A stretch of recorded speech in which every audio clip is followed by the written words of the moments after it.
This is another episode of the Backstage Sports Podcast. I'm Joe Connor. I'm JT Harker. And today we have a very special guest coming to us all the way from Dallas, by way of Boston, by way of Delaware. He all over the place. Amazing rapper and producer and songwriter, KR Feats. Dorsey, what's up, bro? Man, Delaware. I forget Delaware even exists. Everybody does. That's crazy. I also want that hat. I want that Bass Pro Shops hat. Yeah. I got a couple of them now. Everybody been rocking them. So two Delaware produced, two great people, KR and Joe Biden. Okay, that's it. That's Delaware's finest. My right baby there. Joe. That's it. Nobody else came from Delaware. Yeah, that's true. Unfortunately. So what's going on? So what's been going on with you? In this post-apocalyptic or pre-apocalyptic. I don't know. I guess we in the middle of it. Well, what's been going on with you, and how is everything been going as far as writing, recording, and whatever what you got going on right now? Oddly enough, it was kind of like a jump start for me, man. Because before that, I was doing like a lot of gigging, like doing the wedding stuff, and like just grinding up in Boston. Yeah. So with everything just kind of being brought to a halt, it kind of brought me back to doing the original stuff. Yeah. We got a project coming out soon. So. Oh, dope. So just been hustling, man. Just been hustling. So what project is coming out? This is your solo joint? Yeah, solo EP. Me and Corn, me and Spartacus. Yeah. When is that? When you dropping it? In the coming weeks. We don't have an official date, but we got pretty much everything finished up. I just got to do some administrative stuff. So you just been doing like a lot of recording during the pandemic, like the rest of us, pretty much. Recording and hustling, man, trying to make money. I feel that. Okay, so let's get into it because it's a lot to get to. NFL has been going off lately. I don't know where to begin. I mean, I guess we could start with this Taysom Hill, Jameis Winston situation, right? So Drew Brees called an injury. He went out. I don't know. Do you know how long he's going to be out for? Did anybody hear? It was talking at least 3 weeks, right? Okay, that sucks. At least 3 weeks. So he's going to be out. And then I guess everybody thought that they were going to put in Jameis Winston, and it just never happened. And then he said, he came out and said Taysom Hill is going to start. And he did. It looked ugly. I saw a bunch of wobblers at first. It looked like a Tim Tebow type thing was fitting to happen, but they ended up winning the game. Fantasy wise, he gave you 20-something points, so I guess that was cool. If you had him in fantasy. But like, I don't know if you guys saw the game or saw some of the highlights, but like, do you think they should have started Taysom instead of Jameis, and do you think they should go back to Jameis, or you think they should ride it out with Taysom? Well, I was just gonna say, it seems like Taysom has been there, so it seems like that's why it made sense, right? And not to mention, I don't know how Winston's been looking for them in practice. I know he's come in late in games just to kind of finish games out, but we kind of know that he's not the best quarterback. So it made sense to me, but I mean, obviously that's a performance-based thing, and Peyton liked Taysom. The thing is, Taysom, so the weird thing for me was that they coming into this game, Taysom Hill had only thrown like, what did they say, like 2 passes or something like that, like, coming into this game. And they're in the midst of a playoff run, like, you know what I mean? So everything they do matters, you know what I mean? So I thought it was weird to be like, let's take the guy who really hasn't played quarterback since, I don't know, high school or something, and throw him in here as opposed to Jameis Winston, who, is at least we know can play the position of quarterback. You know what I mean? Like he makes mistakes, but he can pass. You know what I mean? It's not a Tim Tebow situation. I kind of got it in this sense because he's at least been in the offense for a couple of years. He's been on the team for like 4 or 5 years or something like that now. Yeah. So I got it from that sense. And then Jameis is still, I guess, learning the offense because he's coming from a different team, obviously. And it wasn't like last year was his best season. So. It wasn't, but he also had 30 touchdowns last year. Fair. He also had 63 interceptions. He did, but I mean, he on this offense, he could have came through it. You know what I mean? I didn't look that stat up, but I'm pretty sure it's close to 163. I think it was interceptions. 31. He had 30. I think it just comes down to he's just not very good, and Taysom knows the offense better. But you got to be really bad. And he was bad with Bruce Arians, which is not a good sign because he's kind of known as a quarterback whisperer. Yeah, there may be no hope for Jameis. There may be no hope. It wasn't that he was bad. It was that he was careless. Because Jameis did, you know what I mean? Like, he had games where he looked like he was awful. Like the second. No, I mean, yeah. He's had bad games, but he also had games where he looked amazing. Like, he's got the talent. That's what I'm saying. Yeah. So, like, he definitely has the talent. He just was careless. And you can fix mistakes, but you can't give anybody talent. That's the difference. You know what I mean? Sure. Like Taysom Hill threw a couple passes that look like punts. You know what I mean? And it's like you can't make anybody you can work with somebody to lessen their mistakes and to make better decisions. So it's going to be interesting to see how it goes because I don't think the Jameis Winston train is sailed in this situation. Like, we'll see if they won that game, but if they lose, maybe Jameis is starting this weekend. You know what I mean? Well, they played the Falcons, and the Falcons are just. That's what I'm saying. They also beat the Falcons. You know what I mean? But he does have a good stat. Like, I'm looking at his stats right now. He had 233 yards, average 10 yards a pass. He had 10 carries for 51 yards. That was it. It was the carries. Yeah. So he did his thing. I mean, 24 to 9. Yeah. That looks like none of those touchdowns were. No, he scored 2 touchdowns on the run. So. That was the thing. I just don't know. I would, if I had to bet money, I would bet that he is not the starter the whole time that Winston takes over. I think so. You think so? Yeah, I think so. When they play a team that doesn't literally get paid to shit their pants, this might look a lot different. You know what I mean? Who are they playing? The Falcons are terrible. They're playing the Broncos next week. So yeah. He might be alive for one more week. The Broncos ain't the best. They ain't the worst. Yeah, that's a good test, though, because their defense isn't bad. So it'll be a good test to see how he handles it. Okay. We'll see. Okay, so let's go to the Monday night game, the Raiders and Chiefs game, which ended up being a really good game. Sunday night, right? Homeboy. But my question is, so the Chiefs won, but my question is, what's going on with the Raiders and Chiefs situation where, why does it look like the Raiders have the Chiefs number? Like, they almost won that game. And so the Chiefs' 2 losses would have been solely to the Raiders. Mm-hmm. You know what I mean? Well, the Raiders are a good team.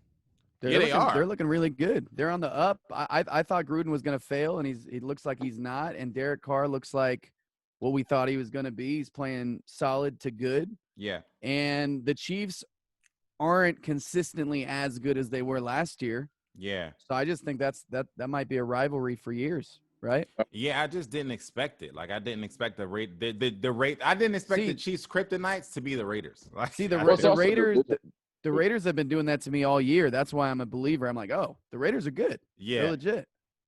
Yeah, it's also a division game too. So they play each other twice a year. So same thing. Like, we're both Eagles, me and Joe. So we can be 9-1 and lose to the Giants, who could be 0 and whatever. True, that part too. So basically, you're saying it's possible this doesn't matter. It's kind of like how the grass has Daniel Jones' number. You know what I mean? Sometimes other guys have your number. Yeah.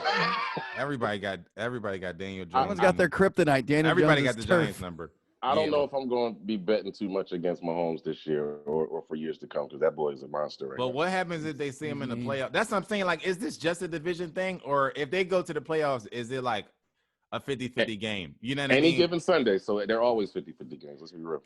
But are the Raiders in line for a spot right now in the playoffs? I think so, yeah. They got to be close, right? Yeah, I think so. Maybe wild card, because they're number 2 in their division, but KC is number 1, so. But they can't, because there's also an extra spot now, right? There's an extra spot. So they could get it. They still could get it. They're in the mix for the extra spot, because they got 6 wins. So we'll see. But they're legit. I mean, the Raiders are legit. Who's your guys' pick out of the AFC to go to the Super Bowl? Oh, KC. KC over Pittsburgh for sure. Yeah, that's the thing. I like Pittsburgh. I'm not a believer. Nice. I'm not a believer in Pittsburgh, and they're Yeah. undefeated. I know they're undefeated and everything like that, but it's just they just don't strike me as like that undefeated team that everybody. They're getting too cocky. They're getting too tough. cocky. They're getting too cocky. But it's Patrick Mahomes, man. I think he woke the whole league up last year. I watched that whole playoff run. Yeah, when you got him at quarterback, that's tough. And then you look at their wins. They beat the Browns, right? They beat Browns are good. How dare you, Joe Connor? Browns are good. They beat the Browns 38-7. They beat the Ravens not having a good year. They beat the Cowboys, terrible. They beat the Bengals. They beat the Jaguars. A good win was the Titans. You just named the Eagles. You just named a bunch of NFL football teams, Joe.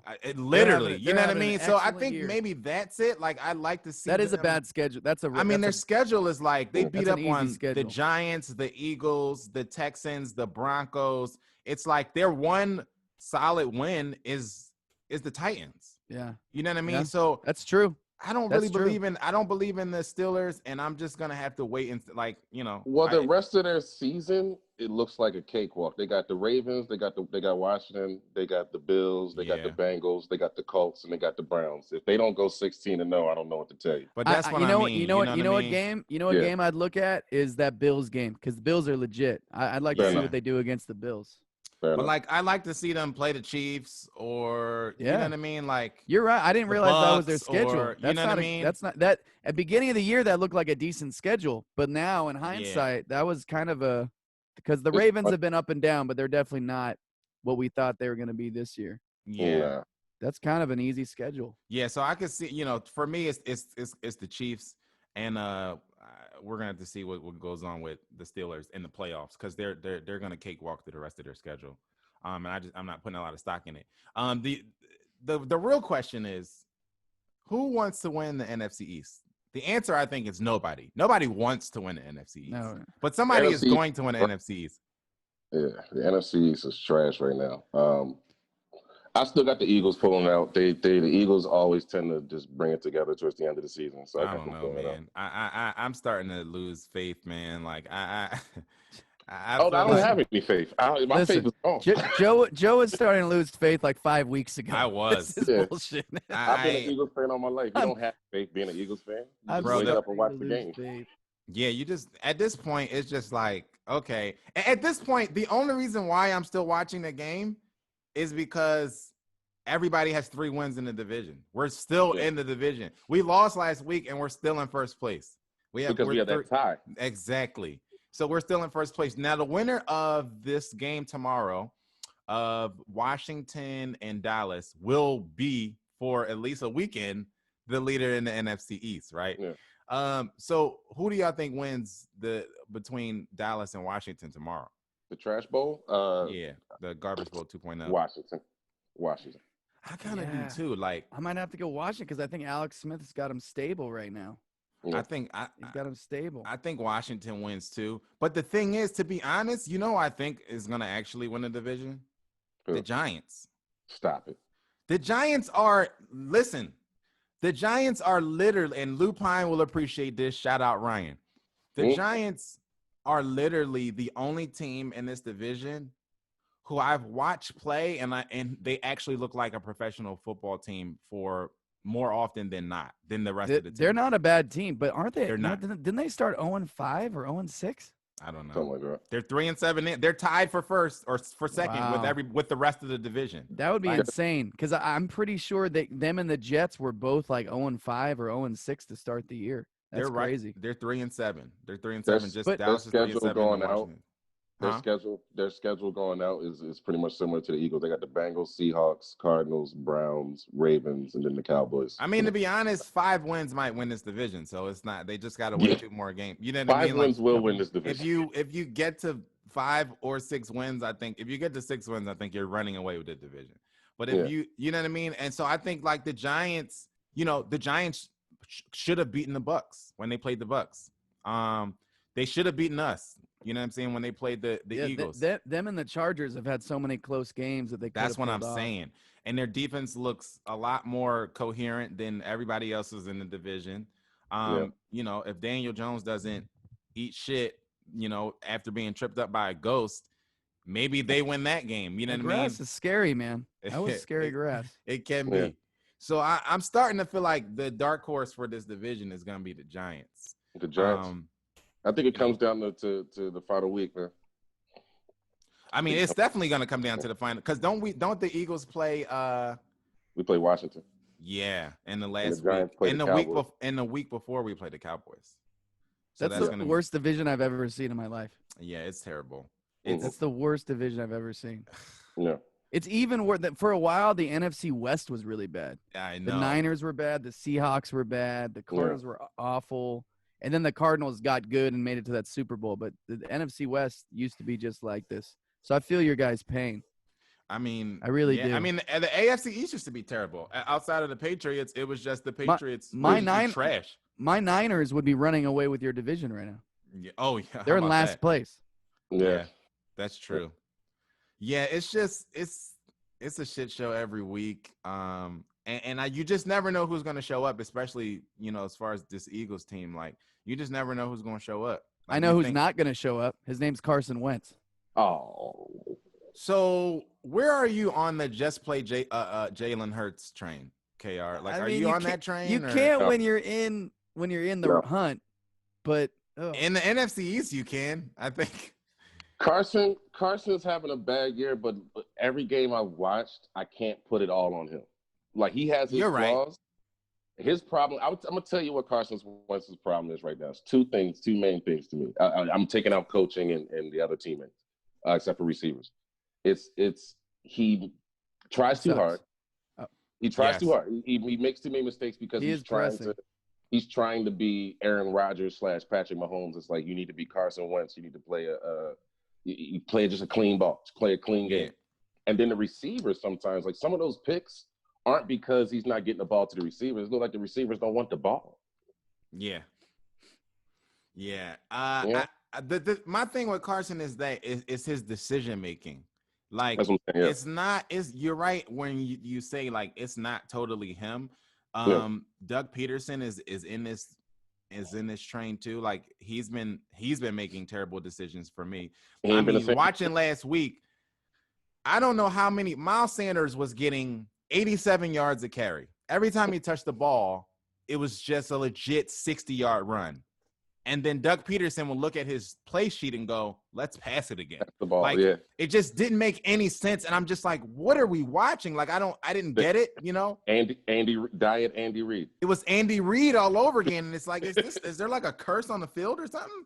Like Andy Reid is lucky he has Mahomes because he has a quarterback that can just sling it around. And we were talking about that a while ago. And I was like, people are a believer in Andy Reid. And I was like, trust me, Andy Reid needed an all-time transcendent quarterback to win the Super Bowl. Because he also had his like years and years of like terrible play calling and terrible decisions in Philly. And it's just like it looks like Doug Peterson is regressing right along with Carson Wentz for some reason. You know what I mean? Start to do Staley for head coach train. Oh, I've been on that train. I was on that train when Doug Peterson caught the COVID. I think this was in preseason. He caught the Rona in preseason. I was like, let's go Deuce. Oh man, it's coming. If they don't make the playoffs this year, which whatever, even with that record, it doesn't matter. The thing is, the Super Bowl bought him a lot of time. He has a lot of, especially in Philly, right? He has a couple more years of like this type of shit show, like guaranteed to him. Like if he goes, if we're at this point next year and he's 3-7, he's still gonna have his job. The year after that, the Super Bowl bought him a lot of time, but something got to be done. I don't know. That's to me, Carson is the only place to look when you're like, okay, what do we do now? I don't know. I think next year, another year like this, I don't know if he has his job. I don't know. I think the Super Bowl bought him a couple years, bro. I think like when I say a couple, like 3 to 4 more. More from now? You need 4 more? Yes, from now. I don't know. Nah, he got about. You got to think, bro. Philly hasn't had a Super Bowl. It was our first and only Super Bowl, bro. Yeah, I know. You know what I mean? So like he's a made man for a while. He's gonna have to massively fuck this up to get fired before the next. before his contract. Was that it's on his way. Was that 2 seasons ago or was that 3 seasons ago? This was the Super Bowl was 2016.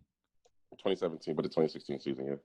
You think this is going to be, next year would be 4 years, 5 years? Bro, yeah. I don't know, man. Trust me, man. I think they're going to go like, look, thank you, and see you later. Thank you. I think maybe one more year. I'll tell you this. This is what I think will happen. If they lose, if we don't make the playoffs this year, which we're in a shitty division, so like, yeah. Someone's going to lose their job. And it might be Howie, it might be something, because they just, for some reason, they just can't get this team together. I think Carson is going to lose his job before Doug Peterson does. But who they going to replace him with?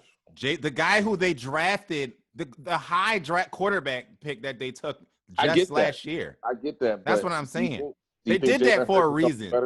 You think he's going to be better than Carson?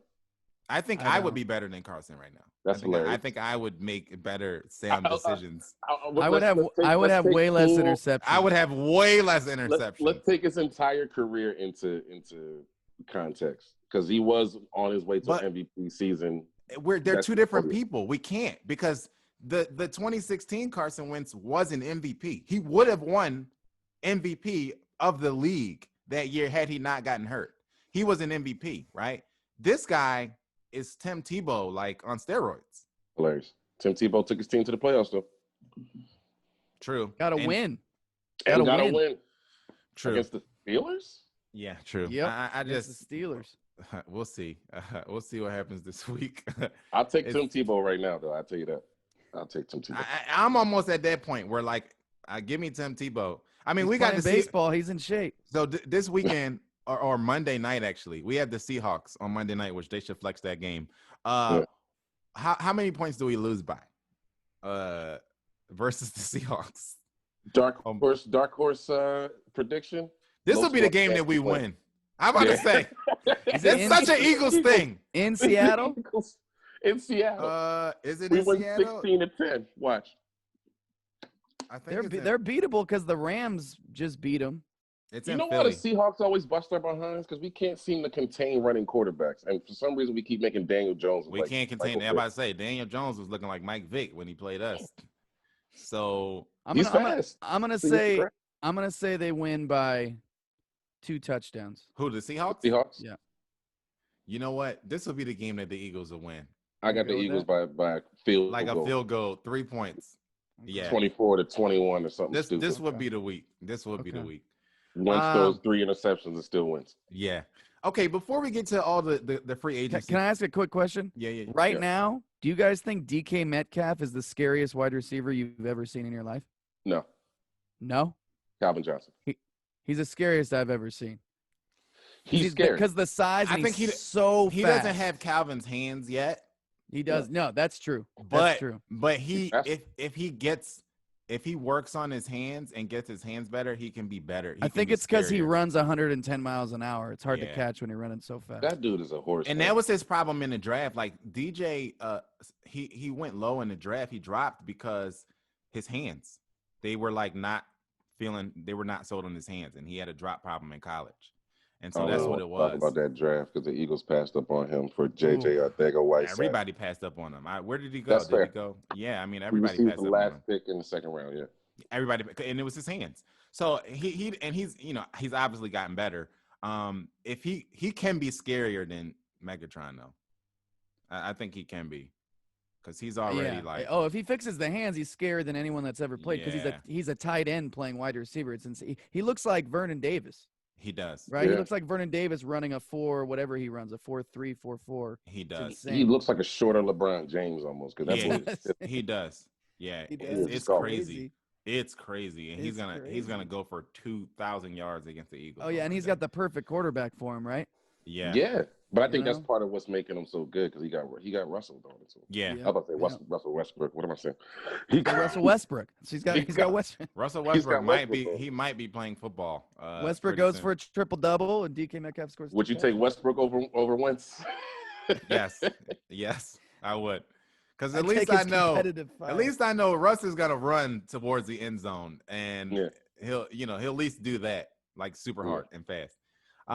Okay, before we get to the craziness of the association, this is the first time that I think we're gonna get to say, and then maybe the last time in our lifetimes that we're about to watch a Tyson fight this weekend.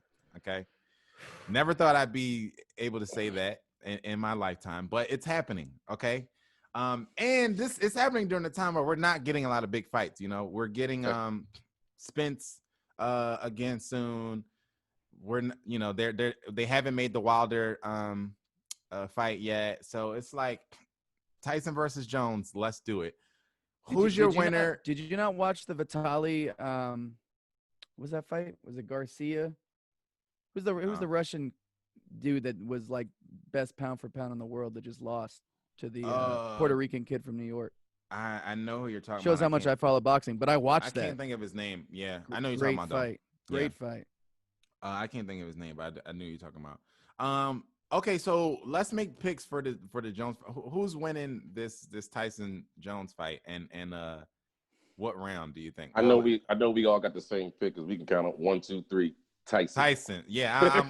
Well, but okay, wait. It's Tyson for me. Our boy Alex was telling us the other day that there's no knockouts. There's a no knockout rule, though. How do you fight without a? I don't believe that's gonna. Rule. That's like telling people in Orange County to wear a face mask. It's just not gonna happen. You know, it's just not. It's not gonna. Okay, and it's 8 rounds. Yes. And why is Roy Jones saying he regrets taking the fight? Because he old. Because Mike Tyson is deranged and also still in shape, and he says things like hurting people is orgasmic. Like he literally said on the Joe Rogan podcast. Did you listen to the Rogan interview? Did you hear it, KR? Nah, I gotta watch it. On the podcast, he says, "You know, it hurts me to know that I can hurt people like this, that I can kill a motherfucker, but at the same time, it's orgasmic." And when he said it, I was just like, why would anybody want to fight somebody who said I used to get like, it would make me like rock hard when I think about knocking a guy out. That's Grow up in Brooklyn with that lisp, and you be ready to knock someone out too. I'm sure dude, his story's crazy. It is. It's nuts. His story is crazy. Like really, really crazy. You should listen to the Rogan interview, man. It's crazy. And then listen to him, listen to the Boots. So he has his own podcast, which I didn't know until recently. I saw this. Yeah. Him and Bootsy, that interview it's nuts. It's like shout out to him for standing up for LGBT rights, LGBTQ. I guess that's what he was doing. Yeah. ABC. No, I respect it. You know what I'm saying? But it's just funny. Of all people, you got Mike Tyson and Boozy. He asked him, do you have feelings, or do you like? He said something. He asked him something like, "Do you got feelings?" And I was he called a gangster like that. You know, Boozy's a real thorough dude. You know what I'm saying? Yeah. He said to Boozy, like, "Do you think that you have something against LGBT because you're homo yourself or something?" He said something like that. I'm like, yo, this is the wildest interview I ever heard, bro. He's smoking a joint. Calmly asked him that. It's wild. It's really wild. Look. So Roy Jones said that he said that he regrets taking it now. He said he regrets taking, but I don't know why. Like I didn't hear a specification of why. Yeah, I honestly just think it's just gonna be. I think it's gonna be a boring fight to watch. Not because they're not. Just because I think they're just so old and neither one of them has had a fight forever, especially Tyson. He's fought for a long time, and I know he's gonna come in shape. But it's going to – one round of fighting is going to go by, and all of a sudden you're going to be like, holy shit, I am 50 – how old is he, 53?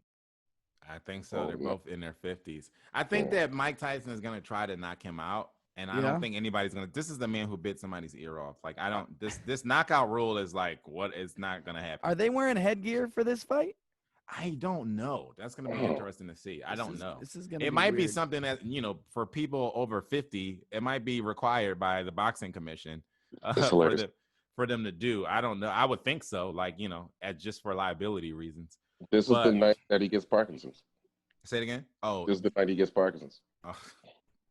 We hoping that he don't get a part, but I think somebody getting knocked out, and it's either gonna be Mike or you know, Tyson. But I mean Mike or Roy. But I think somebody's getting knocked out, this is just a gut feeling. But I feel like either Tyson or Roy Jones is gonna win this fight.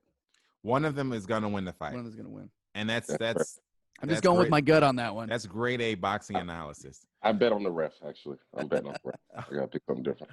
Okay, so NBA got a lot going on. Let's start with the draft, okay? Because that happened technically first from this past week.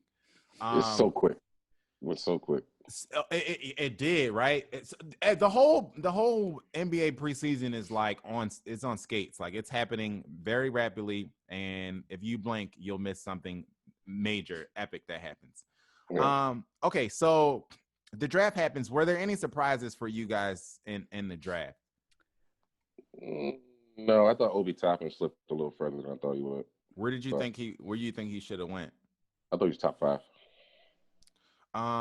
Why? Why did you think he?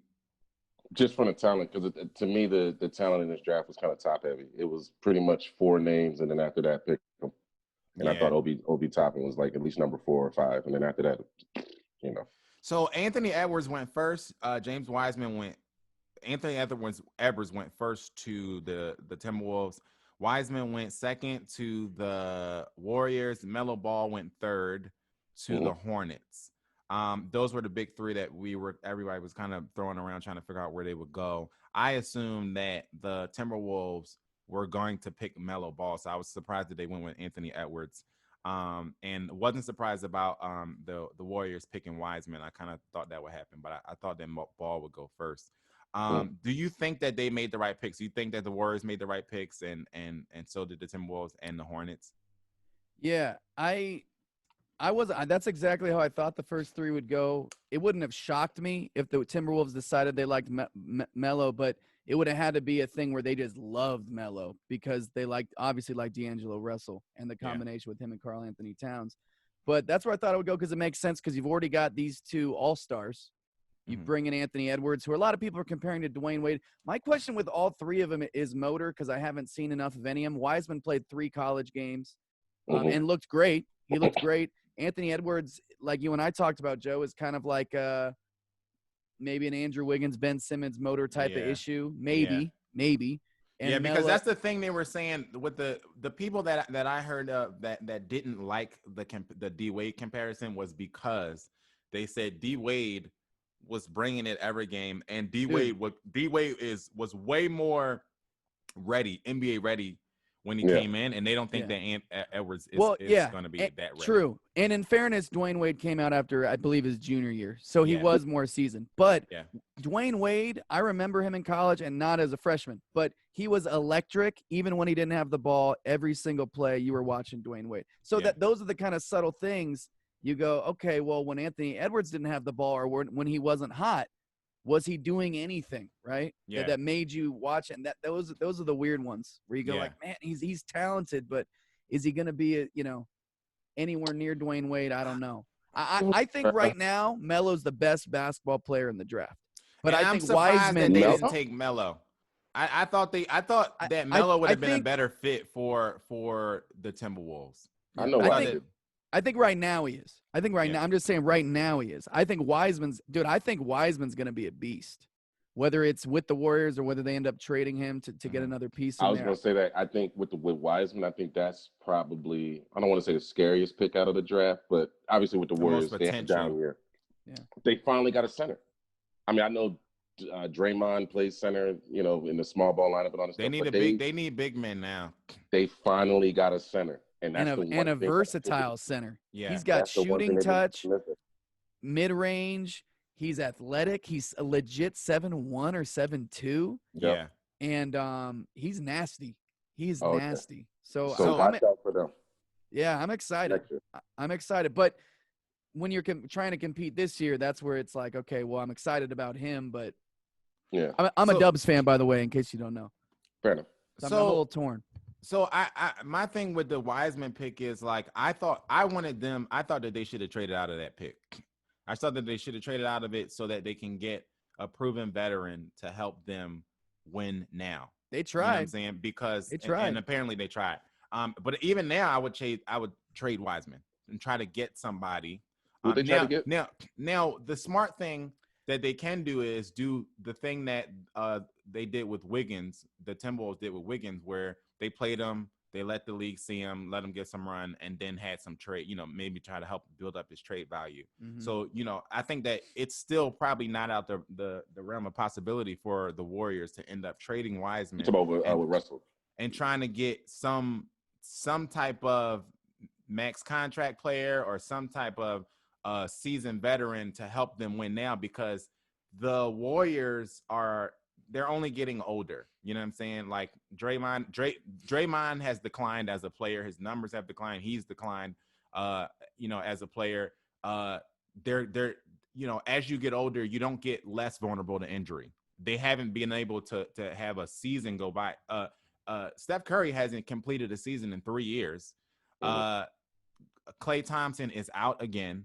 And so these type of issues are not just going to lessen as you get older, you know what I mean? As I find out every day.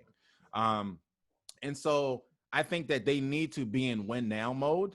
And so the Wiseman thing to me is just like a down the road thing, because this roster, me and JT was talking about this roster is not currently constructed to be a contender, even with Klay Thompson healthy. I disagree. I completely disagree with that. No, I disagree. I think the Lakers just got better, which is scary, but I thought the Warriors were, conservatively, I had them as a top 4 seed. Conservatively. I had them in the Western Conference Finals with Klay. So, I say this, barring injury, watch out for them Warriors this year, even without Klay. Why? I agree with that too. Tell me why. The Lakers are top. The Lakers are still top because Steph Curry is a walking bucket, obviously. I don't have to discuss that. Wiggins, I think, is underrated, but I think he's going to play better with the Warriors. I love this guy. Wiggins is underrated? Can we have him on every week? KR. Stop it. He is underrated. Underrated on the Warriors. He's underrated. On the Warriors. No. He's underrated now in today's world. He's underrated. He's not underrated as where he's expected to be when he was drafted. Wiggins is an underrated basketball player. He's underperformed to his draft. He's underperformed. He is vastly and massively underachieved as a basketball player and also as a human being. We talked about this. Okay. Who do they got on their team right now? Bro, listen, that, and I think that's the issue that we're not doing. We're giving them praise off of name value, and we got to stop doing that, because you weren't on the podcast when we talked about this, but this is not the Warriors team that had Sean Livingston coming off the bench and Andre Iguodala and all of these. This is not that team that had literally the deepest bench in the league. This is not that team. Yeah. So now we're talking about, hold on, give me a second. Now we're talking about a team who is Steph Curry, Draymond Green, Eric Pascal, Kelly Oubre, Jordan Poole. Like, this is not the team that won the championship. That team is not going to contend with the Lakers and the Clippers and the Nuggets. Like, no. Wait. First of all, let's go. Warriors aren't walking through that door. Let's go with the with Klay scenario, right? Yeah. You're talking Andrew Wiggins is now your 4th or 5th maybe best scorer or best player, averaging 19 a game. So, and I think that's the point when we talk about Wiggins being underrated on that Wiggins team. Wiggins would be your 3rd best player on that team. With Klay Thompson, Eric Pascal, Steph Curry, and Draymond Green? It would be Steph Curry, Klay Thompson, Andrew Wiggins. Yeah, that's arguable. I think Eric Pascal was just first team all rookie out of nowhere. And he's good, but he ain't that good. Like he's not the 3rd best player on the Warriors. I think he could be next year. He's not now. I think he could be next year. I can't talk about what he will do. When I say player, where he is now, he's not that. When I say player, though, like clearly the kid can score. When I say basketball player, I consider Draymond a better overall basketball player because of the other intangibles he brings to the court. But my point is, in that offense, Andrew Wiggins excels because he averages 19 a game. He's a talented dude on a trash team, though. Like we can't get caught up in but with, and that's the whole point with Klay Thompson. That's I think if anyone's saying that team wouldn't have competed for a championship or the Western Conference Finals, forget how good those guys are. No, I did. I think you forgot how good the Warriors bench was, and you're failing to realize that bench is not there. That team has no depth. No. I'm talking about the team that almost won a championship with KD, ripped his Achilles, and Klay was like leading that team them. Is not here anymore. None of those guys are still there. It's the same. It's a better starting 5, and without Sean Livingston. How is it better? it's a better starting five, and without a Sean Livingston that was falling apart and an older Andre Iguodala. They were past their prime too at that point. Iguodala was the minus KD. How is that team better? It was literally the best bench in the league. Not at that point. Not when they were playing the Raptors. It wasn't. You're talking about when they were dominating the league. You're talking about when they were dominating the league. Before KD. I'm talking won a championship. Yeah, I'm talking about the team with Kevin Durant when Kevin Durant got hurt. They were in the championship. They were in the finals. Exactly. I'm saying that. So my point is, I'm saying that team is not there anymore. But what do you mean it's not there? Sean Livingston was at the end of his career. Andre Iguodala was still solid, I guess. But that team to me it's first of all, it's the same team minus KD with more talent. It's not the same team. I know you don't love Andrew Wiggins. I don't love him either, but that's more talent. Andrew Wiggins is not. I'm trying to tell you, like, we talking about Andrew Wiggins like he's like he's legit, like a good third option best player on a championship team. He's not. He's not. That's why he's bounced around the league. I'll say this. Can he be Harrison Barnes? Can Andrew Wiggins be Harrison Barnes? And that's the point. I like him every bit as much as I like Harrison Barnes. Yes, he can be. Solid player. Again, that team was deep. This team is not deep. I'm like, look at the roster. But Marquise Chris, Stephen Curry, Draymond Green, Damian Lee. But with Clay, Eric Pascal, Jordan Poole. But with Clay, that puts. But see, the names you just Brad mentioned, Wanamaker. Like, tell me, where do y'all see? But some of those names you just mentioned, you haven't been watching because they were awful last year. They're solid guys. Those are solid names coming off the bench. But also, you're putting a first team all rookie. No, they're not. JT, would you solid? You're taking a first team all rookie coming off the bench instead of starting. That's also adding to their bench. Pascal wouldn't be starting. Eric Pascal started on your team last year because your team was literally had the worst record in the NBA. Eric Pascal will not be starting on any contender. First team all rookie. It doesn't. Did you watch him play? Because he got a chance to put up numbers on a terrible team. Have you ever played on a terrible team? You look like Allen Iverson. Wait. It's not because Eric Pascal is actually a good basketball player. I'm not saying that he's not good. I'm saying that if he was on a contender, he wouldn't have got those minutes. He wouldn't have been an all rookie. If he was on the Lakers, he wouldn't. That's any rookie though. That's any rookie. If he doesn't get the minutes, he's not going to be all rookie. I'm saying on a good team, Eric Pascal would not be getting those minutes. He got those minutes on a good team. He's coming off the bench as a first team all rookie. That's my point. I'm saying if Eric Pascal was on the Lakers or Clippers or the Nuggets last year, he would not be on the all rookie team because he wouldn't have been playing those minutes. He played those minutes because they didn't have anybody better. JT, right, and we got. I agree, but that kind of about a lot of the top rookies. If you want to be fair, what'd you say? And that can be said about a lot of your top rookies. It doesn't negate the point that he played those minutes because their team was trash. That's what I'm saying. He didn't play those minutes because he was just an all-world rookie. That's what I'm saying. I don't disagree with you. We got to pump the brakes here. I don't disagree with you, but I also think he's not a normal 19-year-old kid coming out either. He came out as a junior or senior, so he was ready for the NBA.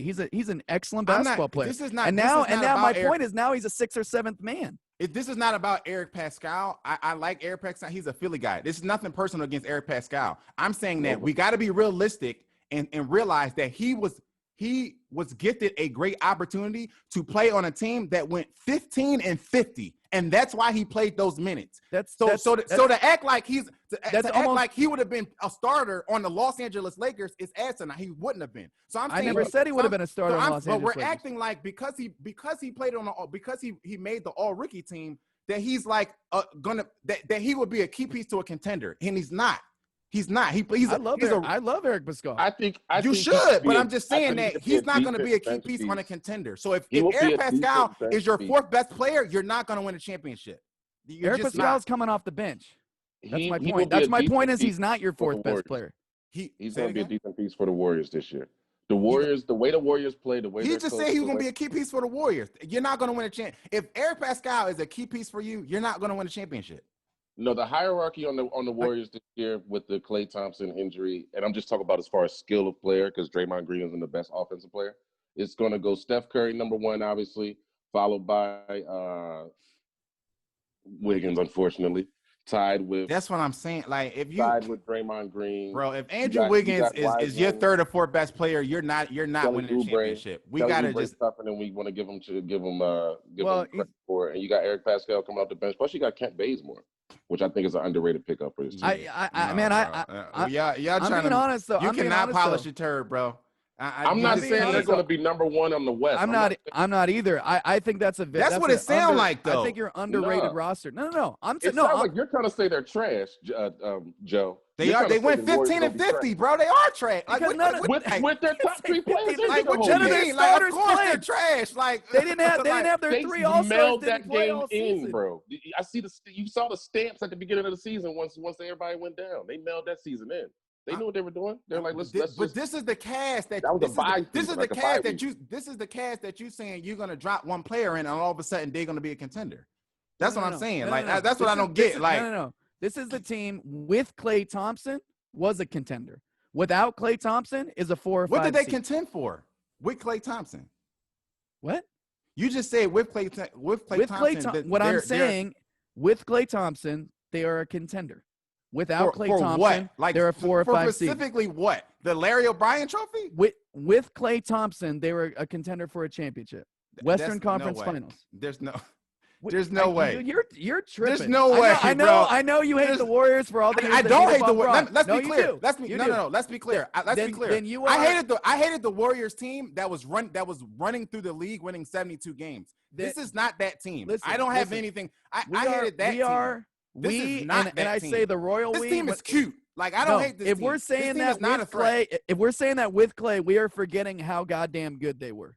How good that those starting three. I'm reminding you that is not the same team that this is. That's why I think we're trying to transfer the talent. We're trying to transfer talent and name value alone. And it's just the other day, I'm looking. The numbers don't add up. The roster doesn't add up. The starting five's better. The starting five's better. I think that's delusional. I can't. You don't think Andrew Wiggins is better than Harrison Barnes? I think that this is not a better starting five than the championship teams that won with Kevin Durant and that won before Kevin Durant. Well, obviously, I'm not talking about. So you have to show me on. I just don't. I just read you the roster, and I don't see a championship team out of Damian Lee and Kevon Looney and Marquise Chris and Brad Wanamaker and Andrew Wiggins. We got to be serious, y'all. We got to be serious. You don't think the team with Klay? Obviously, they're going to make some moves. We know they're going to get somebody. May not be an all-star. They're not there now. Klay Thompson, you don't think with Klay Thompson, you don't think that team could contend with the Lakers, the team they had this last season? No. Man, I think that's some short or memory, the Clippers, man. or the Clippers, or the Denver Nuggets. Don't talk about the Clippers. Stop it. How dare you? Yeah, the Clippers, they just need to be thrown into a box. The Clippers got better though too. Yeah, they got better. But the Clippers are better than the Warriors. No, not the team they had last year. Possibly. That's my point. That's my point, though. I just don't understand. No, let me tell you this. What? This is my thought on the West. It's the team Lakers, that was favored to win the championship. A very large patch of grass, and then the rest of the team start. Right. That's now. Right now, as currently. That's now. Last year, the Clippers were better than the Lakers on paper. About 2 acres of yard, and then the rest of the team start. And the Lakers only because they have LeBron James and Anthony Davis. We're talking about right now. We're talking about right now. Right now. Okay. Yeah. Last year, the Clippers were better on paper than the Lakers, right? Everybody was picking the Clippers to win the championship. Which I thought was stupid. I did too. You know where my allegiance lies. They're better on paper, top to bottom, but Anthony Davis, LeBron James is a very top-heavy thing there. LeBron James because of his leadership and talent. Anthony Davis just because of his talent, just in general. Right. That's a great combo. This is the best combo specifically for LeBron of his career.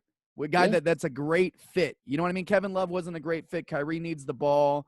They've all made it work, but him and AD, considering AD's still even getting better a little bit, this could be a thing. So the point was the Lakers got better. They won the championship and then got better. The Clippers, I don't think the Clippers really got better, but you think they got better. I think they got a little bit better. The Nuggets are coming back.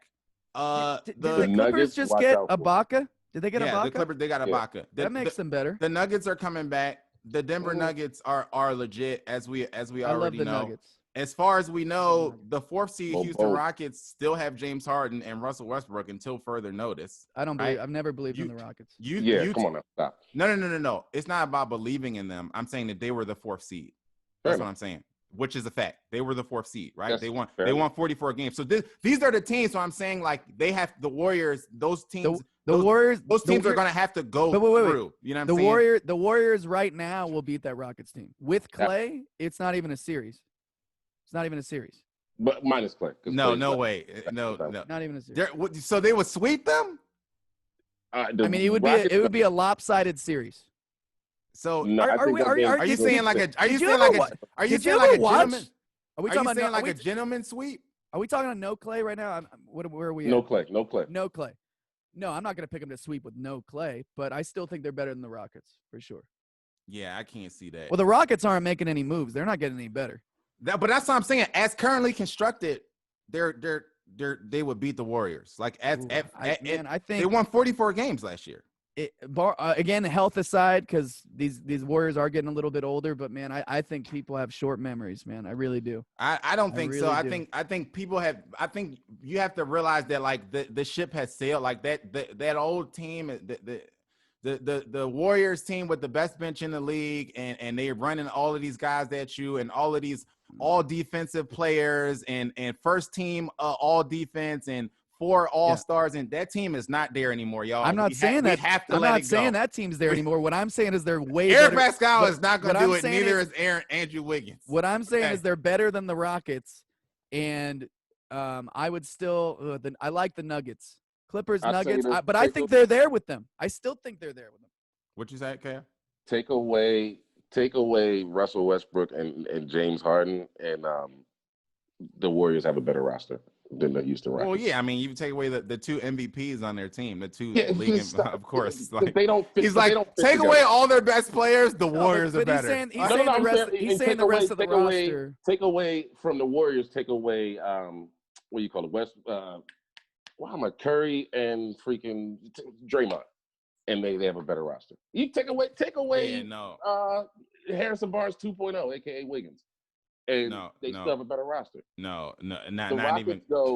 They go James Harden, Russell Westbrook, who I think honestly cancels out James Harden because of the way he freaking plays. So I'm not even going to go there. I think they're a bad fit together. Just, a bunch of sandwich makers. They're definitely a bad fit together. But they have more talent. But hey, I think the Warriors are going to surprise you, Joe. I think they're this year. This year, I think, barring injury, again, guys can get hurt, but I'm going to pick them to finish top 4 in the West now with this team. The Rockets have Daniel House, James Harden, Eric Gordon, Robert Covington, DeMarre Carroll. Right? This team is Covington's gone. He's with the trouble. Covington left. They still have Ben McLemore. They still have Thibault. They still have PJ Tucker. Like, these are Warriors. The Warriors team. Those Warriors guys are not better than this team. Like this. I'll give you Eric Gordon, and PJ Tucker because of what he does. Other than that, like I said, it's a bunch of sandwich makers. Like Ben McLemore has never lived up to his draft stock. Daniel House is a good player on the Rockets for what he does. He plays defense and makes open shots. Cool. Thank you. They got a bunch of 3-and-D guys. They got a bunch of 3-and-D guys coming off their bench that would be starters in other. On other 4th and 5th seed teams. What do you guys think? They would go to the Warriors and start over Eric Pascal and over Andrew Wiggins. I disagree. Not Daniel House and not Ben McLemore. He's not starting on the Warriors. Maybe last year. Not Ben McLemore, but Daniel House would. Daniel House would start on the Warriors? Yeah. I don't know. But wait. We'll see. I have a question for you guys though. So this move, I didn't know how I felt about it. On paper and right away, especially when this was before Clay went down, but Bradley Beal in a deal for Wiseman. I love that. It? Do we love the move? I love it. Taking away the size that you now obviously the youth is a big issue. He's 19 years old, but I love Bradley Beal. But does that Clay, Bradley Beal, Steph Curry? Would you rather do that than if you're a Warriors fan? Those 3, maybe. They need a Bradley Beal. They need that. With Klay Thompson? Yeah. That's the tricky thing. That's because I love them both. But that's because their games are completely different, and that's what that would make them a contender to me. That's what I'm saying. Like they need that type of player to be dropped into this system for them to really contend with the top three teams. Needs the ball in his hands a little bit. I know he has a wet jumper, but you don't think he needs to dribble a little bit? He does. No. He plays with John Wall, who's the most ball-dominant point guard in the league. He hasn't played with John Wall in 3 years. John Wall has been somewhere. No, John Wall's been on the wall. John Wall's been in and out, but he's been an all-star with John Wall on his team. But to both your points, to both your points, that's why I like Beal, because he's proven, just like Curry, that he can play off the ball. Not everybody can. So, but then he could be on the court when Steph's sitting and still provide your offense, and if Klay were out there. So I love it. I just don't know. They had an opportunity to make a move for it, and it didn't happen. So I'm guessing that they're just decided they're going to end up doing. I think if they get to the end of the year, I think maybe for next year, because obviously with Klay being out, it's like a wash. But I think they're going to make a move to where when next year they're going to go for it. I in my mind, I'm like, they're going to go for it when Klay's back and healthy. They're going to have to do something like that, make a blockbuster trade or something like that. Because even they don't think that they can win a championship with just this roster with a healthy Klay. That salary cap is going to hinder them a little bit, though. They're paying a lot of players a lot of money. They don't care. They're in a new stadium. They've been bleeding money. Meaning they might have to give up 2 of their top players in order to get another good player. They only have 2 top players. They can. Everybody. Draymond been movable. Draymond been movable for them for a couple years now. We've been hearing about that. He's movable for Giannis. The only two guys that are untouchable is Klay and Steph on that roster. I don't think Klay's not untouchable. But I think to them they are. They've talked about moving him. You need one of them along with Wiseman, along with another Draymond to even make a trade, even make sense for a better player. If you're trying to get like Giannis, you know what I'm saying? That's the trick. They wouldn't have to trade for Giannis. They would. It would be a Bradley Beal type situation. I think that they should go after. I think the Giannis thing is pie in the sky. You know what I'm saying? Unless it's free agents, unless he just comes in and free agents. Well, you can't because of the salary cap. They have the highest payroll in the league right now. Steph's getting 40, Klay's getting 30, Wiggins is getting 30. That's what I'm saying. They would move them out. They would move. I think everybody on that roster is movable and up for grabs except for Steph and Klay. I think to them. I think they would gut that if they could get somebody, because they're essentially a rebuild. That's what I'm saying. Like these are none of these guys that they have. They're all young. They're all they're all assets. They're a rebuild. That's why all the old guys are out of here. The plan was obviously again before Klay got hurt. The plan was to move probably Wiggins and draft all their draft picks and maybe 1 or 2 other pieces and get a Giannis or a Beal or a big time player. That's what I'm saying. That was one Klay non-injury and 1 move away from being a contender. Yes. So they're still making moves. That Oubre move, they're paying him a lot of money. That move is to compete now. Yeah. That's another one. 19 million.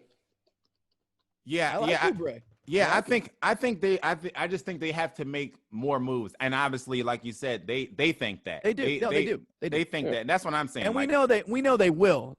They have to make more moves.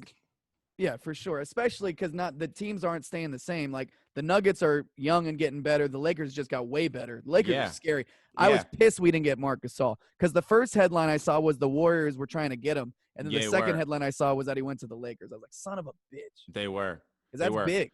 So some of the other big moves was Milwaukee ended up getting Drew Holiday, and Milwaukee also got they got a couple other somebody else that I'm forgetting their name. But the question about Milwaukee is, do you think that Milwaukee has enough to not get bounced in the first or second round? Now they're going to win 60 games again. I think they have enough if it was this season all over again. I don't think they have enough next year unless KD gets hurt or something like that happens. I think that Milwaukee is going to have to blow that up and if I was them, I would trade Giannis because I think that if y'all lose Giannis in free agency, you're the Cavaliers. Milwaukee, I'm going to tell you what you should do. You should trade him for Wiseman and maybe Wiggins if you insist, and maybe Poole, and it's some other future picks. Some other future picks. You are definitely not a Warriors fan. No, my Warriors. The Milwaukee is doing what they. Unfortunately, when you're a small market team like that, and you have this big superstar, you don't have many choices. You got to go trade all in. The superstar, you got to go all in. You have to just ride it till the wheels fall off and then start over. They ain't got no choice. So that's if he doesn't sign this max extension, which I don't know what he's waiting for. I guess he's not. I don't think he's gonna sign. I don't think he's gonna sign. No, he's gonna leave, and he's not gonna win it by himself because he's not the type of player that can carry. I don't think he can win it by himself, and I think that that was my issue with them giving him the MVP because I feel like they're gonna win. You know, their team was good enough to win 60 games in the East. They should win 60 games in the East, right? But again, we can't look at it and go, well, it's because Giannis. But he also so put up much crazy. better He than also everybody put up else. crazy He's numbers, not so much better than everybody. But when you put up crazy numbers and your team has one of the best records in the league, that's what MVP. That's how you win MVP.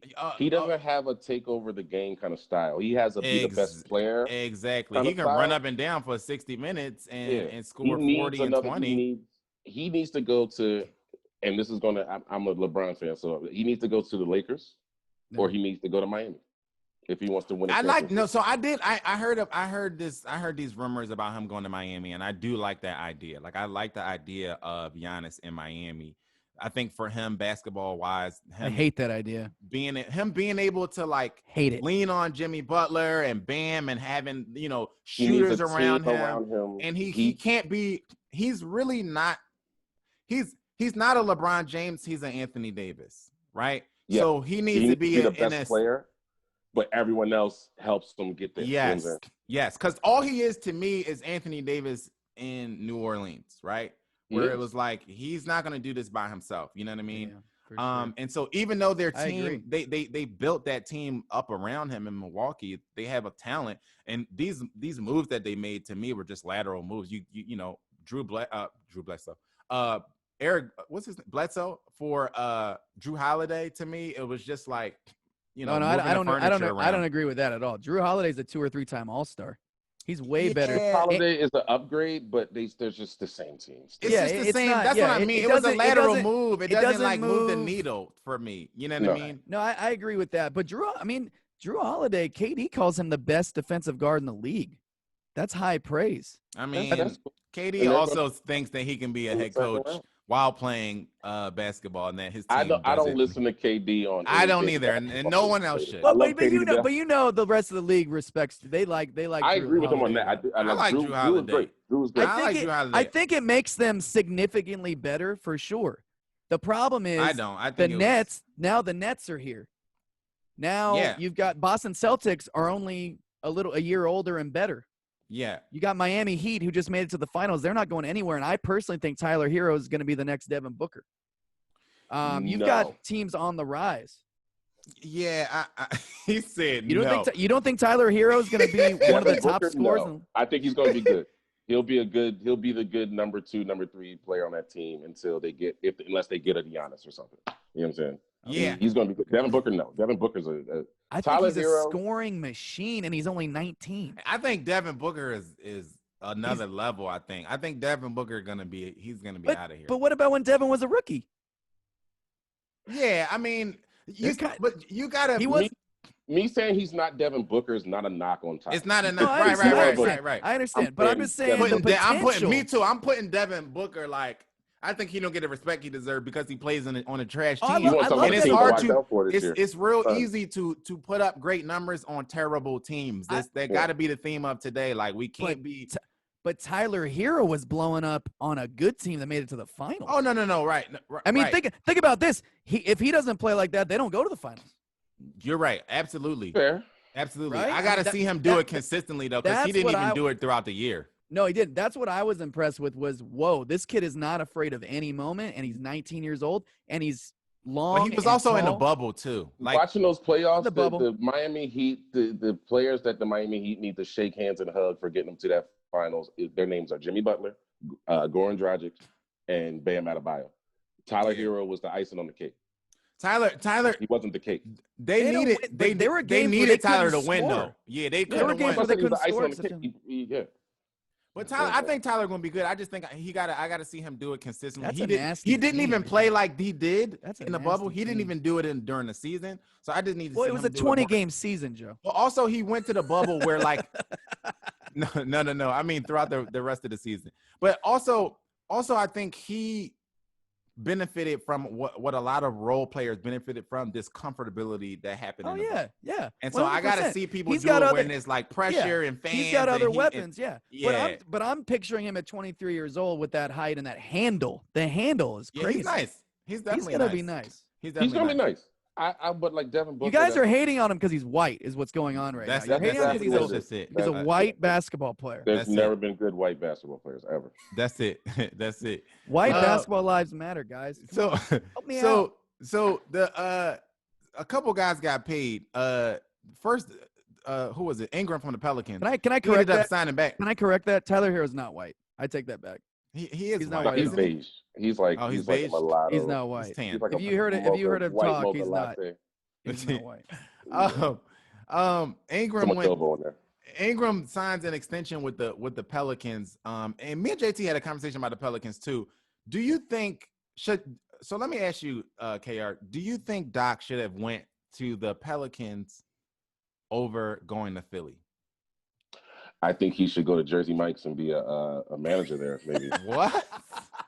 Because I think he'd be great at making subs. Ooh, he doesn't like Doc Rivers. I don't hate him. I think Doc Rivers is good. I think Doc Rivers is the kind of coach, he needs to be coaching good veteran players. You know what I'm saying? Like so it sounds like you think the Philly job was a better fit for him then. And if you're giving me those two options, yes. But I'm saying in terms of, so my point to this was, I was like, man, Doc should have gone to the Pelicans over Philly. And Joe says, but Philly's a contender, Pelicans are not. And I'm like, well, first of all, I don't think Philly's a contender at all. I think they're awful. But second of all, but in the East, they are a contender. Not right now, they're not. Yes, they are. I take back everything I said about your Warriors. You see what I'm saying? Like, how are they a contender? Because the East is wide open. Everybody's a contender. Listen. They're a contender because the number 1 seed lost to the 5th seed. That's why they're a contender. No. They're not better than Miami. I love Joel Embiid. You know who I don't like, though, is Ben Simmons. And Joel Embiid's made a class. Why not? But in the East, they're a contender. The guy refuses to get a jump shot. To get a jump shot. No. If we're talking I like Ben Simmons. Let me put it this way. If we're talking about, does the Philly team need some work and does Ben Simmons need a jump shot? Of course. Yes. If we're talking about whether or not they're a contender in the East, yeah. Absolutely. It's the East. How? Like, No, let me tell you. Let's count the waves. I'm going to give you. Let's count the waves, right? I'm going to give you one example, and then we can go from here. Okay? Sure. Well, 2 examples. First of all, are the Brooklyn Nets going to be better than Philly minus any injury? We don't know. Potential? Who knows? They won 35 games last year. Stop it. You think don't say you don't know. We don't. On paper they are, but the Clippers were better than the Lakers on paper before the year started. We'll argue about this. Okay, but we just saw them though. We know what team they have. We know KD and Kyrie are coming. But are the Celtics going to be better or are they going to be worse? I got a better question. What's your top 4 teams in the East? What's your top 4 teams in the East? 5. I'll give you 5 because I got my 5 right now. Bucks, Celtics, Miami, Brooklyn. That's my top 4. And who's number 5? Washington Wizards. Stop it. You think the Washington Wizards are better than the team that didn't make the playoffs? I do because they didn't have John Wall. John Wall's back, and Rui Hashimura is going to be an all-star. They were missing the playoffs with John Wall. I like the Wizards. They're better than the Philadelphia 76ers right now. They're better than the team right now. You had James Harden. That changes a lot. This team right now, I don't like the Philadelphias. They just got swept by a Celtics. They just got swept by the Celtics, who are 22 years and under. The Milwaukee Bucks lost to the 5th seed. Like they're not. But they're better than the. We're saying. Wait. The question is, are they a contender in the East? Yes. Where Toronto is number 2, and Boston is number 3, who consistently underachieves. If a fifth seed is the Indiana Pacers, of course. If a 5th or 6th seed is a contender, if you want to call Miami a 5th seed on a 20-game season, when they clearly would not have been a 5th seed, I don't call them a 5th seed. They were the 5th seed. No, they would not have been a 5th seed if we played an entire season. It was a 20-game season. If it was a 5th, we will all be drunk. They were the 5th seed. Like they were factually the 5th seed. Okay. Well, then let's go with that. Philadelphia was a 6th seed and was not even competitive against the Celtics. They were a 6th seed and not even competitive. They lost Ben Simmons. Not only that, but we're talking about the East. There are no juggernauts. That's what I'm saying. And that's my point. So they're a contender. No juggernauts. They're not a contender. They're not good. So not a good basketball team. Are the Indiana Pacers good? No. They are with Oladipo. They're solid. So they're good in the East. They're a contender. They were the 4th seed. You know what I'm saying? And they played an entire season. They played an entire season. Contender. They played in the East. You are though. That's what I'm saying. Like you are. Like they could have very well came out of the East just like the Raptors could, like Boston could have. Who could have come out of the East? No one picked the Miami Heat to come out of the East last year. No one. Joe, I understand that, but looking at that team now, no one knew how good they were because it was a 20-game season. JT, it was the same team. They didn't upgrade. They didn't make any trades. It was a 20-game season. No one knows anything from a 20-game season. In the beginning of the year, no one also picked the Milwaukee Bucks to lose in the second round, right? So we're talking about all of these moving parts where you kudos to you, KR. But there are a bunch of NBA pundits that picked them to come out the East. Yeah, but you and I on this show said that Milwaukee was not a real contender, that they weren't for real. Yeah, but I both said that. But I also didn't pick them to lose in the second round. I didn't think that the team won. They are a regular season team. I picked the Celtics to go to the finals, so I knew Milwaukee wasn't going to be there. But that's what I'm saying. Everybody was picking all of these other. You could have picked Boston, you could have picked the Pacers, you could have picked Toronto. Like that's the East, right? So next year, where we don't know what Brooklyn is going to look like, and my point is, I don't know what Toronto is going to look like. We don't know. I know what Toronto's going to look like. They're all contenders. Toronto's going to look like what they were last year without Marc Gasol and Serge Ibaka, which means they're not going to be good. No. Toronto. Now Philadelphia can make some moves, and they're not going to be that this year. They just lost Marc Gasol and Serge Ibaka. They lost 2 former All-Stars. Toronto's going to fight. Sixers will finish out the season at least third in the East. Third in the East? I don't know what East JT has been watching, but apparently I'm watching the same. He doesn't know that third in the East is 48 wins, and it was the Boston Celtics. Like it's not hard to be third in the East. Wait. How did Philadelphia end up in the 6th seed? Listen, you're talking about the 8th seed in the East won 33 games. Literally, that was the 8th seed. Right. So we're not talking about a conference where the Sixers being third shouldn't be like hard to comprehend. Like it is because they were 6th this year. Is there something I don't know? If we're going to say Miami was the 5th seed and they were one game behind the 5th seed. They won 43 games. That's what we're saying. And they got swept by the 3rd seed. The point is, that's my point, because it's the East. Like it's the East. Like they were one game behind them. They were literally one game behind. Will be better this year. First of all, they got rid of the redundancy of having Al Horford start next to freaking Joel Embiid. Not only that part. Joe doesn't like that move. Joe didn't like that move. I don't like this. Listen, let's not get this confused. I don't like the Sixers, right? I'm just saying I know. No, but you didn't like that move. I watched the Eastern Conference and I could see that it's a shit show. And there's nobody who's closing the door on anybody else in the East. Because you're saying it's a shit show. It's a shit show. You're saying the number 1 seed lost in the second round to the 5th seed. Your reasoning for it being a shit show is because Miami, who was a 5th seed, made it to the finals. My reason for it being a shit show. Miami's a damn good basketball team. There are no hard close, like this is it. They're going to be at the top of the East. The East is weird. The East is wide open. Your number one team. Your number one team in the East. It's a general consensus that the East is wide open. It's not wide open because why it's not wide open. I'll tell you what. It's not wide open if you're the Philadelphia 76ers because you're not as good as the team you just lost to. So again, outside of moves, one game outside of the 5th seed who beat the 2nd seed, who made it to the championship. We're gonna go by not wide open because where does the door close? You're going by seeds. You're going by seeds on a 20-game season. I'm going by wins. Who cares? I'm going by wins. I'm going by how they look on the basketball court. They got swept by the Celtics. How did the Bucks look on the basketball court? They look great. They look great when they was blowing everybody out. Giannis was winning MVP, and then they lost in the second round. No, the Bucks didn't look good, and they would have beat the Sixers. They were a better basketball team than the Sixers. The Bucks? The Bucks did not look good, and they would have beat the Sixers. The Bucks last year, yeah, probably. Minus Ben Simmons. Again, outside of making moves, I get what you're saying that the East is open. Yeah, because the Bucks aren't closing the door on anybody. That's what I'm saying. No, I'm not. The Bucks aren't closing the door. The Raptors aren't closing the door. The Boston Celtics aren't closing the door on anybody. But see, that's the thing. I don't put Philly the way they're constructed right now, and I like that Doc Rivers is there. And my point was, I wish he was with the Pelicans because they have a younger squad with a lot of talent. I think they could use it, and I think he's got room to grow. Win championships. Yeah, exactly. That's what I mean. That's what I said. They're not unless you're the 2012 Oklahoma City Thunder, and come on now.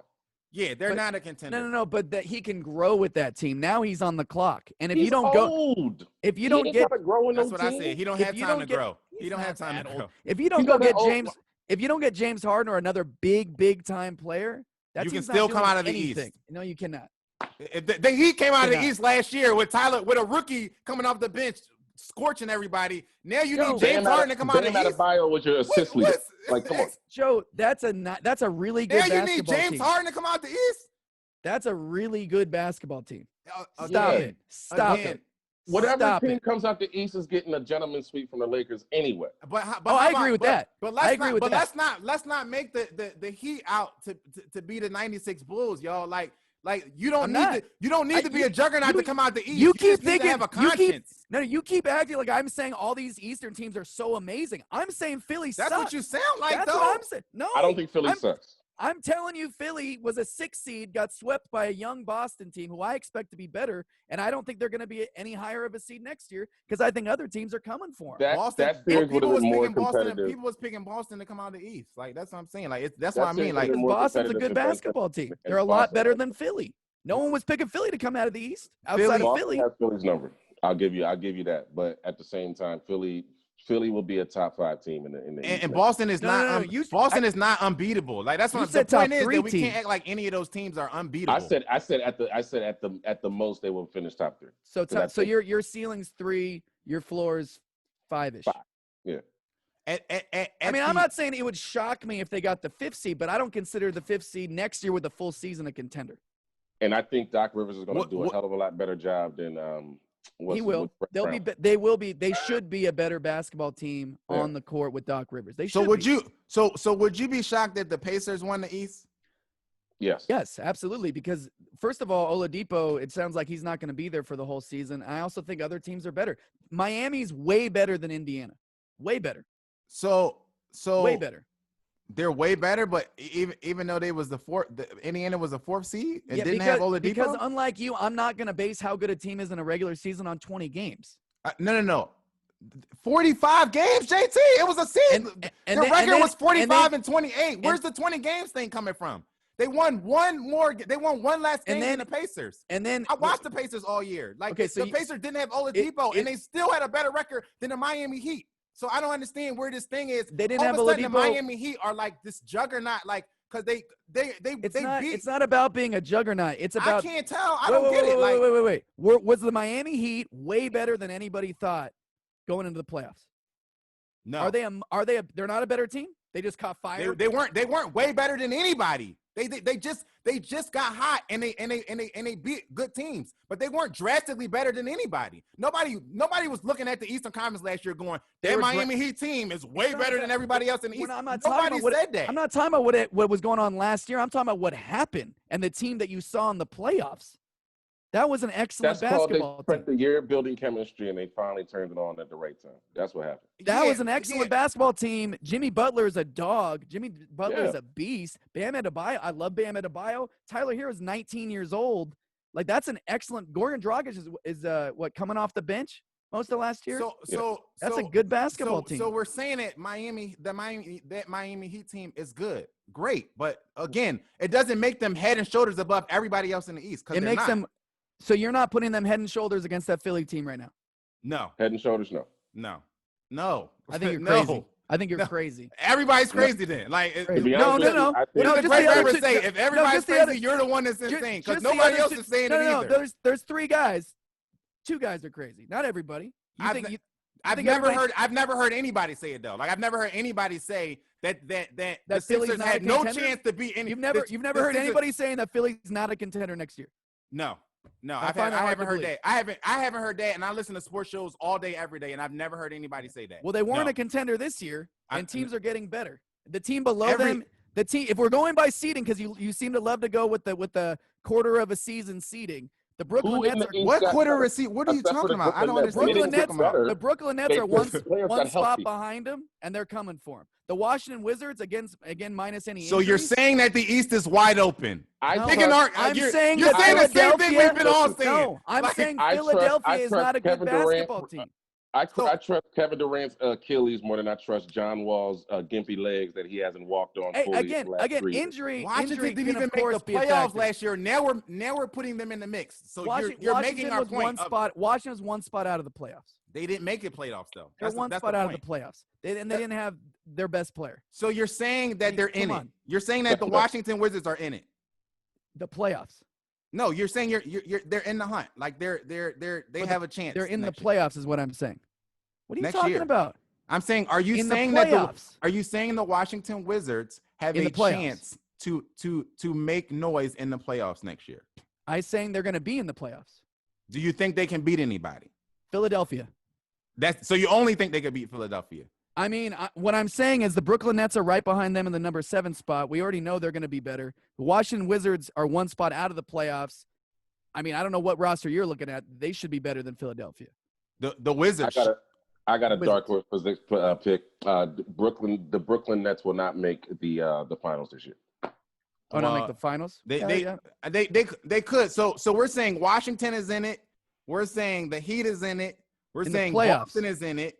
Yeah. In the playoffs. We're saying Milwaukee is in it, right? Mm-hmm. That's 4 teams, right? So those 4 teams, are you including the Pacers or no? Well, Oladipo, all the talk is Oladipo's not going to be there. Without Oladipo, if he's there, they were the 4th seed without him. So if he's there, do you think they have a chance to come out of it? Did he not play the entire season? He missed most of it. He missed the majority of their season, and they still were in the 4th seed. I don't know. I like Sabonis a lot. I like Turner, but I don't know. They might be near the bottom. So now we have the Pacers. We didn't even get to the Sixers yet. This is literally the definition of wide open. This is the definition. I'm confused as to what you're talking about. You don't have 5 teams in the West where you would go, they can all come out the West. I've never heard anybody like make that case of like there's 5 teams in the West that all have a chance to be in right now or just in general. Yeah, I don't know what we're talking about at this point. The Lakers are there 5 teams in the West that can come out of the not now. Can come out of the West? The Lakers are way better. That's what I just said. That's what I just said. Well, we just named 5 teams in the East that could come out of the East. No. You just named 5 teams that you think can come out of the East. I was asking you. Did you agree with them? Joe, was I not asking? No, that's bullshit. How many times did I say they're in the playoffs? I kept saying because I knew what you were doing. I'm saying those teams are in the playoffs. Did you understand what I was asking, KR? Because he's basically saying that you're trying to put the Washington Wizards over the Sixers at like not everyone is also in the same boat. Like anyone can beat anybody. So if you're saying can the Washington Wizards as currently constructed beat the Sixers? Me personally, no, I don't think so. But it could happen. It's the East. Yeah, what I'm saying is that those teams that I named are better than the Sixers. That's all I'm saying. We could us 3 could go suit up and probably beat one of the Eastern teams. You know what I'm saying? That's the point. That's it. That's the point. But see, and that's the thing. I don't fully disagree, but I'm still saying that they're all better than the Sixers. That's my point. I'm not a believer in the Sixers. They get James Harden. I'm a believer. I'm a believer in the Sixers. I think this. I'm gonna tell you exactly. For you to think the Washington Wizards are in it, but the Sixers aren't, it's just wild. They have more talent. I got you. This is what's gonna make the Sixers better this year. First of all, better coach. You know what I'm saying? And I agree with that. I do. And I was. I don't want to say I was a Brett Brown fan, but I always said if you get rid of him, you better get someone better. because I hate when people want to get rid of a player, get rid of a coach, and you don't replace them with something better. So I'm a fan of them getting Doc Rivers. You know, he's not my favorite coach. I think he is a veteran coach, and he will get this team to play like at least something close to somewhat of a contender in the East. Also, I think getting rid of Al Horford was a good move. I know you disagree with the trade, but I thought Al Horford playing alongside of I think Joel getting Embiid rid of Al redundant. Horford was a good move because I don't. You just don't like what he got. I think Al Horford is way. I'm not a big Danny Green fan, but something tells me he actually finds his jump shot again. I'm not either. And they got Steph Curry, excuse me, the younger, still light-skinned brother. But they're going to play better. They're going to play better because they're going to be able to spread the floor. The problem with the Sixers and the problem with Ben Simmons and Joel Embiid is that Joel Embiid has to play on the perimeter because Ben Simmons doesn't want to get a jump shot. Ben Simmons looks like he's trying to at least get some semblance of a jump shot. And if he can at least shoot 2 threes and make one every 2 games, you know what I'm saying, then that at least open up the floor a little bit. But the problem with when they had Al Horford is that because you had those 2 centers in the middle, you basically are playing the game with 3 centers. It didn't work. Yeah, it didn't work. Spacing. So they fixed that a little bit because now they at least have spacing. So now all they have to do is play defense, let Ben Simmons run the ball, drive and kick, and then give Joel Embiid some touches down low. And Doc Rivers is Joe thought that trade could be the worst he's ever seen in his lifetime. It was terrible. It was terrible. But I liked it because what they're really doing is freeing cap space and then getting a solid veteran guard. Free cap space doesn't matter if you don't get anything with it. Like if they don't end up landing James, you get money.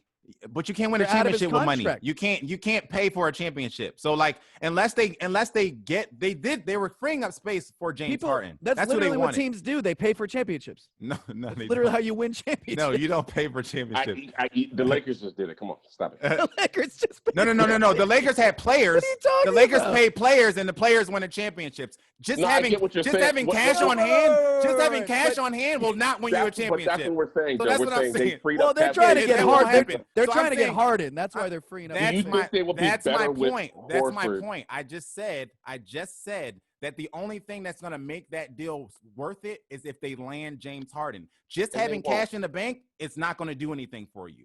And so if they complete it, which they haven't, it's a whack deal, and they haven't completed the deal. James Harden is still in. What if they do? He has 3 years left on his contract. What if they just use that money to go get 3 or 4 good players? Who? They could next year. The Sixers. Next free agency. I mean, you're saying they're already a contender. They could be in the championship next year. It depends on who the players are. That's what I'm saying. They can't just be warm bodies. Like you need to make it worth it. James Harden to me makes it worth it. If you get James Harden, then I'm like, absolutely. Okay, you got it. But they haven't done it yet. But so if you're in a contract with the guy that isn't making you better, and it's a big contract, you got to get out of the contract, right? And it's not easy to do all the time. You just got to complete the deal. To me, Philly wins that deal because now you've got options. This is what I told you. It's what you do with the options, though. No, for sure. What they got to do. That's what I'm saying. Like if you don't do anything with it, it doesn't. It's not good. But you know what I mean? You have to make that first step because they were never going to be able to trade Al Horford himself for a good player. It was just never going to happen. Of course, you have to make the step. The thing is, though, again, are you saying they would have been better off just keeping him? Is that what you're saying? No. I'm saying that they would have been better off getting rid of the contract and not giving up a first-round pick and a second-round pick. That was the only way you were going to do it, though. No one was going to just take that contract. So somebody they was going to be able to do that without doing that because we've seen it happen before where you don't have to give up the ranch to get that. You know what I'm saying? But my thing is even with that process, which I could be cool with if you complete it, if you finish the process and you say, okay, well, we got James Harden to show for it. But otherwise, y'all just nail what? You know what I'm saying? Because like I said, I'm not a believer in the Sixers. I just know that the East is a shit show and it's wide open. So they have a chance as currently constructed because the East is a shit show. You put them in the West, they would be barely making the 8th seed. You know what I'm saying? So it's just because of where they are, they can be okay, but they don't have I think their best case scenario is even if it's not Harden, but they make some good other like real good moves like Drew Holiday type moves and they get better. I still think even if they can get to a 4th seed, I just think, and again, I don't love the East either. I just don't think they're as good. And you know, they're just as good as everybody else though. They're That's not the thing. though. They're not. Does Doc Rivers? They're not. Their record doesn't show it, and they got swept. No. I'm saying, and if Ben Simmons just as good as the Pacers or the Toronto or who was the second but seed. Toronto, it's like Toronto's done. They're going to be done.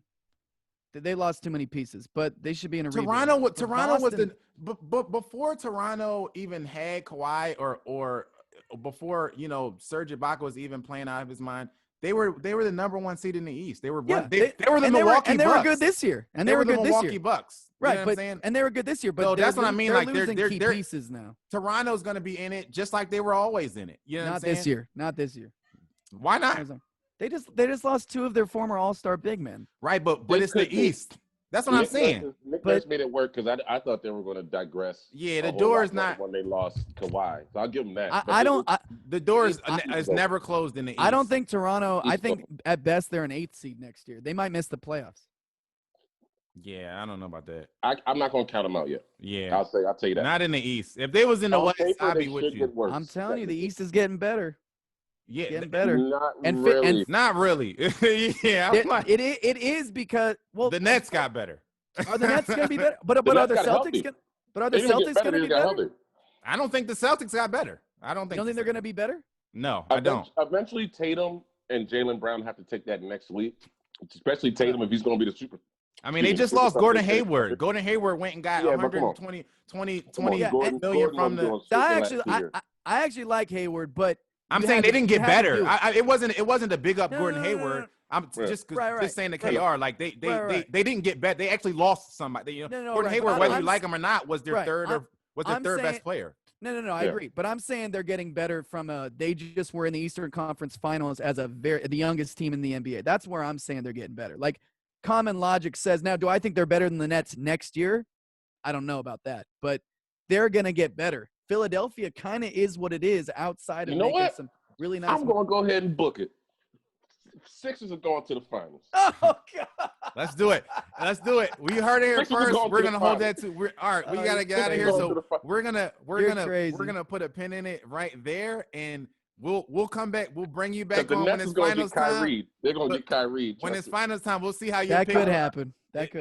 I wouldn't be surprised if I can't stand Kyrie. Just like a young Celtics team made it. The East has been like this for a while. Just like a young Celtics team overachieved and was in the Eastern Conference Finals. I didn't think they overachieved. We could see they did overachieve. They were young. They were young. They're good, but they're good though. That's but they did. They overachieved, and then the next year they didn't even make it out the second round. Like so, because they need to grow. I thought you were talking about this last season. No, not just that season. No. I'm just saying like the East has been like this for a while, and I think it's gonna keep going. No, when the East was really bad was when LeBron was going to like 9 straight finals. That's when the East was. That East was way really better bad. than this East. And he's gonna do it in the West. How about that? Because in that East we weren't. In that East we were. No, this Lakers team. KR, guess what we weren't saying about that East? That it was wide open. It wasn't because LeBron was closing the door. Ain't no LeBron in this East. Anybody could eat here. Anybody. There is no LeBron in this. It was the LeBron Cavaliers versus everybody else. Exactly. Ain't no LeBron in this East. I don't know what East JT watching, but he got a different. The East was horrible since 2000. There literally is no LeBron in this East. Like anybody can come out of this East. Let's get out of here on this. Joe Burrow is out for the year with a torn ACL. That sucks for him. Sucks for his fantasy owners, which I was one of them. But I wasn't really starting him. But we'll shout out to Joe Burrow because he's going to be super dope moving forward. He will. So it sucks that he's out. The Raptors are going to play in Tampa. We've been talking about this for a while. Canada is basically like Americans, we're not fucking with you and your COVID situation. So the Raptors had to find some place to play. And so they're going to start their season in Tampa. The Tampa Bay Raptors? The Tampa Bay Raptors. We'll see how it ends. But that's their situation. Say it again? Ends with an 8th seed. It could, or it could end with the 1st seed because who knows? You know what? Yeah, Connor agrees to fight Dustin January 23rd. Did you see that, JT? Yes. They set that fight. So Conor McGregor's gonna fight again. He's gonna destroy Dustin. That's what I'm hearing. Destroy. So we'll see. Similar to how Philly is gonna get destroyed in the East. We'll see. It's gonna be similar. No one's gonna get destroyed in the East. Because I respect KR going with a bold move because he doesn't feel this way, but we're going to hold him to it. He's going with the bold pick. He's going it's with not Philly. really bold. You could throw a dart in the East. No, but it's a little bold. It's at best, even if you love Philly, it's a little bold. It's a little bold. I don't think I'm gonna make a bold move. I'm gonna say Philly. I'm gonna say they missed the playoffs. How about that? No, what? Stop. No, okay, you stop, know what? no. Let's hold him to that. I'm gonna go for it. Let's hold him to that. I'm gonna go for it. Miss the playoffs. My pick is bold. I don't know That's, what. I don't know. His pick is bold. Your pick is not that bold. Anybody can make the playoffs in the And this East. is barring injury, obviously. Miss the playoffs. Okay. Wait, whose pick's bold? My pick is not bold? JT's pick is bold. JT's pick is bold. KR's pick is not that bold. No, your pick is bold with extra underline. Yeah, your pick is it's extra. It's extra, but I'm just going to go with it. I'm going to go. The NBA is going to release the schedule in 2 parts because it's going to be another like super fluid situation with COVID, and they're trying to build in like some room for rescheduling and people catching the Rona and stuff. So they're going to release the first part before the season starts, and then the second part after to accommodate for COVID stuff. So if you're looking at your team schedule and you don't see the second half of it, that's what's going on. And that's that. That's that on that. KR, thank you so much for joining the show today, bro. We're gonna bring you back when it's finals time so you can talk about your pick, your bold. If you know it's not that bold because it's the East, like we see. It's extremely bold. It's not that bold. Someone has to lose 4-1 in the finals. Somebody got to lose. Extremely bold. Somebody got to lose to the Lakers. Yeah. Tell the people where they can follow you and how they can support anything that you got going on. Got you. Follow me on Instagram at It's Your Boy KR, ITSYABOYKR. Also go to my website, itsyourboykr.com. New EP coming out soon. Dope. Follow my Instagram and I'll give you an actual date in the next week or 2. Dope. I'm at Joe Connor 33 on everything, everywhere. Go to the YouTube, like and subscribe. Make sure you turn on your notifications so you know when we're dropping a video, and continue to stream on all the podcasts. Share. And thank y'all for jumping in and commenting on our stuff on social media and on YouTube. Keep doing it because it helps. Yep. Absolutely. At JT Harker for everything, and the website is www.sixersaremissingtheplayoffs.com. Thank you. Wow. This has been another episode of Backstage Sports Podcast. Until next time, be safe and be great. Peace. Happy Thanksgiving.